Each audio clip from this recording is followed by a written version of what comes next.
नमस्कार दोस्तों, study IQ में आप सभी का बहुत बहुत स्वागत है। कुछ ही दिन पहले हमने एक वीडियो बनाई थी जिसमें यह बताया था कि पाकिस्तान ने इंडिया के ऊपर ये आरोप लगाया था यूएनएचआरसी में, यूएन के ह्यूमन राइट्स काउंसिल में पाकिस्तान ने कहा कि इंडिया रिस्पॉन्सिबल है कश्मीर में जेनोसाइड के लिए, यानी कि कश्मीर में नरसंहार के लिए इंडिया जिम्मेदार है। बदले में इंडिया ने जवाब दिया था कि इसके पहले कि आप हमारे ऊपर आरोप लगाएं, आप पहले अपने घर में झांक कर देखिए कि बलूचिस्तान में और आपके अफ़गानिस्तान बॉर्डर पर क्या हो रहा है। अब पाकिस्तान एक नया आरोप लेकर आया है और इस बार जो आरोप लगाया है वो लगाया है अंडर द यूएन 1267 रेजोल्यूशन, जो 1267 आपकी समिति है, उसके अंतर्गत पाकिस्तान ने फिर से एक प्रयास किया है ये घोषित करने के लिए कि भारत आतंकी समर्थक है। लेकिन इस बार ये चीज़ भारत ने तो नकारी ही है, लेकिन साथ में यूएसए ने भी इस एफर्ट को ब्लॉक किया है। सो अमेरिका ने भारत को आतंकी समर्थक बताने के पाकिस्तान के प्रयास को ब्लॉक किया। इसके बारे में हम यहाँ पे जानेंगे कि पूरी स्टोरी क्या है और यहाँ पर एक अफ़गानिस्तान का लिंक भी है और किस तरीके से ये पूरी स्टोरी कुलभूषण जाधव के साथ भी जुड़ी हुई है। सो आइए स्टार्ट करते हैं मेरे साथ। मेरा नाम है अनिरुद्ध। इस लेक्चर की पीडीएफ को डाउनलोड करने के लिए मेरे टेलीग्राम चैनल पे जाइए। इसके अलावा इंस्टाग्राम और ट्विटर पे भी आप मुझे फॉलो कर सकते हैं। स्टडी आईक्यू की ऐप के ऊपर यूपीएससी आईएएस की परीक्षा के लिए स्मार्ट कोर्स उपलब्ध है, जिसके थ्रू आप प्री और मेंस दोनों की तैयारी घर बैठकर ही कर सकते हैं। इस पे अट्रैक्टिव ईएमआई ऑप्शंस भी अवेलेबल हैं जो कि 30 जून तक अवेलेबल हैं। प्लीज़ जाइए और उसको अवेल कीजिए। राइट, सो स्टार्ट करने से पहले आपको बता दूं बेसिकली हो क्या रहा था कि एक इंजीनियर है वेणु माधव डोंगारा करके। ये इंजीनियर है और ये एक इंडियन कंस्ट्रक्शन के साथ काम करते हैं in Afghanistan. He is one of the 4 Indian nationals Pakistan had sought to link with terror attack on its territory. Pakistan ने ये कोशिश की कि ये जो इंसान है वेणु माधव डोंगारा, जो कि एक इंडियन अफगानिस्तान में काम कर रहे हैं, कि इनके लिंक्स किसी टेररिस्ट ऑर्गेनाइजेशन या फिर किसी टेररिस्ट समूह के साथ हैं। और यहाँ पर पाकिस्तान को उम्मीद थी कि ये जो रेजोल्यूशन इन्होंने पास किया है अंडर द 1267 रेजोल्यूशन, इसमें चाइना के सपोर्ट के साथ पाकिस्तान इसको एक ग्लोबल टेररिस्ट घोषित करवा देगा। सो केवल वेणु माधव डोंगारा ही नहीं बल्कि साथ में इसमें पाकिस्तान और 3 लोगों को भी इंक्लूड करने की कोशिश कर रहा था। According to Indian government sources, Islamabad had almost on the bounce prepared a fictional dossier. ठीक है, कि एक फिक्शनल डोसियर बना के पेश कर दिया था। डोंगारा के ऊपर आरोप लगाया कि वो टेरर अटैक्स को फाइनेंस करता है, पैसा देता है, और ये भी घोषित कर दिया कि डोंगारा के कुछ लिंक्स हैं विद तहरीके तालिबान पाकिस्तान, जिसको हम टीटीपी के नाम से जानते हैं, जो कि अगेन एक टेररिस्ट ग्रुप है। This was followed with similar allegations against 3 other Indian nationals who were working with an Indian firm in Afghanistan. So केवल डोंगारा नहीं, उसके बाद 3 और इंडियन नेशनल्स के ऊपर ये आरोप लगाया गया। और आफ्टर ये आरोप लगाने के बाद ये सभी लोग वैसे इंडिया वापस आ चुके हैं फिलहाल के लिए।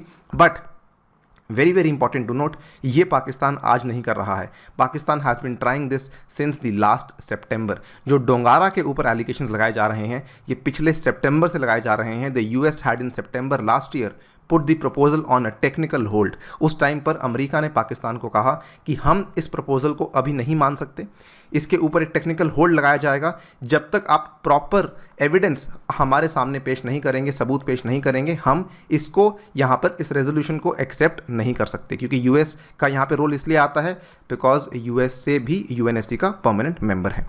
क्योंकि अभी तक कोई फ्रेश एविडेंस सामने नहीं आया था, ठीक है, लेकिन उसके बावजूद Pakistan insisted on his listing by the sanctions committee. Without any new fresh evidence Pakistan ने कहा कि हमें इसको फिर से जो है टेररिस्ट डिक्लेयर करवाने का प्रपोजल पेश करना है।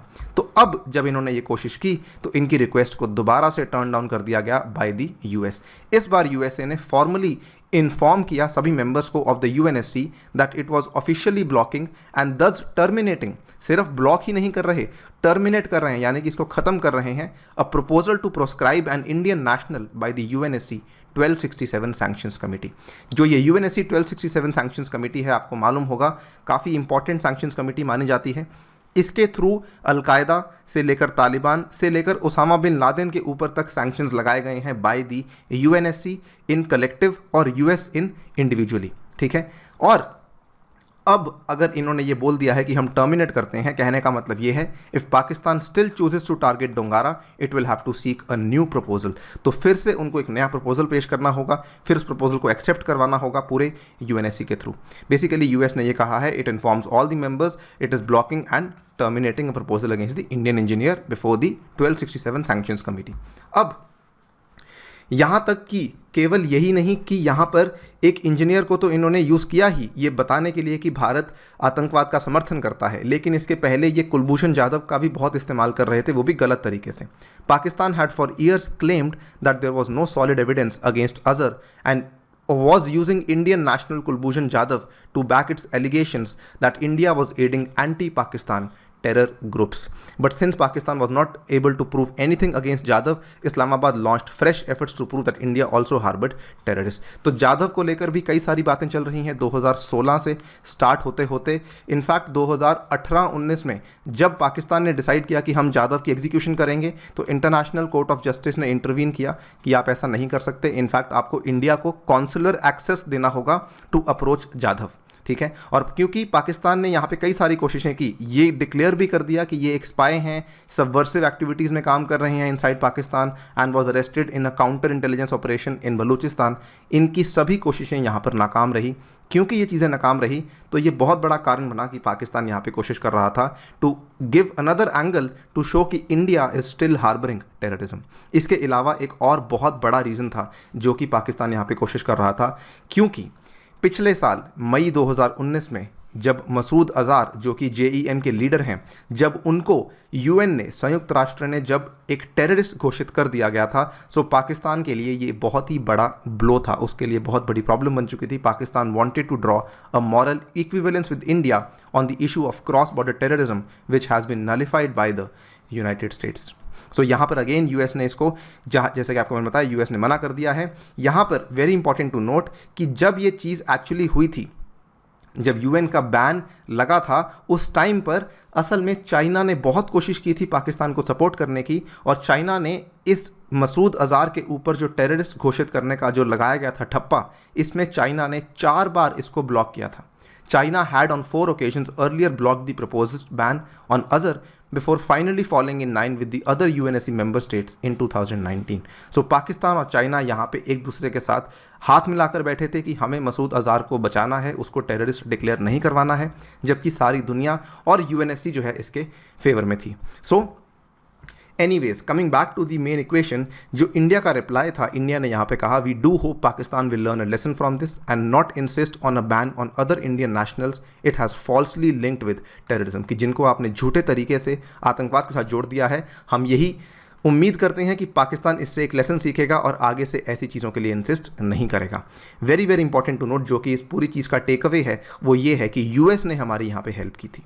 इसको लेकर मैं 2 चीज़ें कहना चाहूँगा। सबसे पहले तो अमेरिकी कार्रवाई ने सीमा पार आतंकवाद के मुद्दे पर भारत अमेरिका सहयोग के सभी रूपों में फिर से महत्व को रेखांकित किया है। ये दिखाता है कि क्रॉस बॉर्डर टेररिज्म को लेकर इंडिया और अमेरिका की जो रिलेशनशिप है वो कितनी स्ट्रांग है।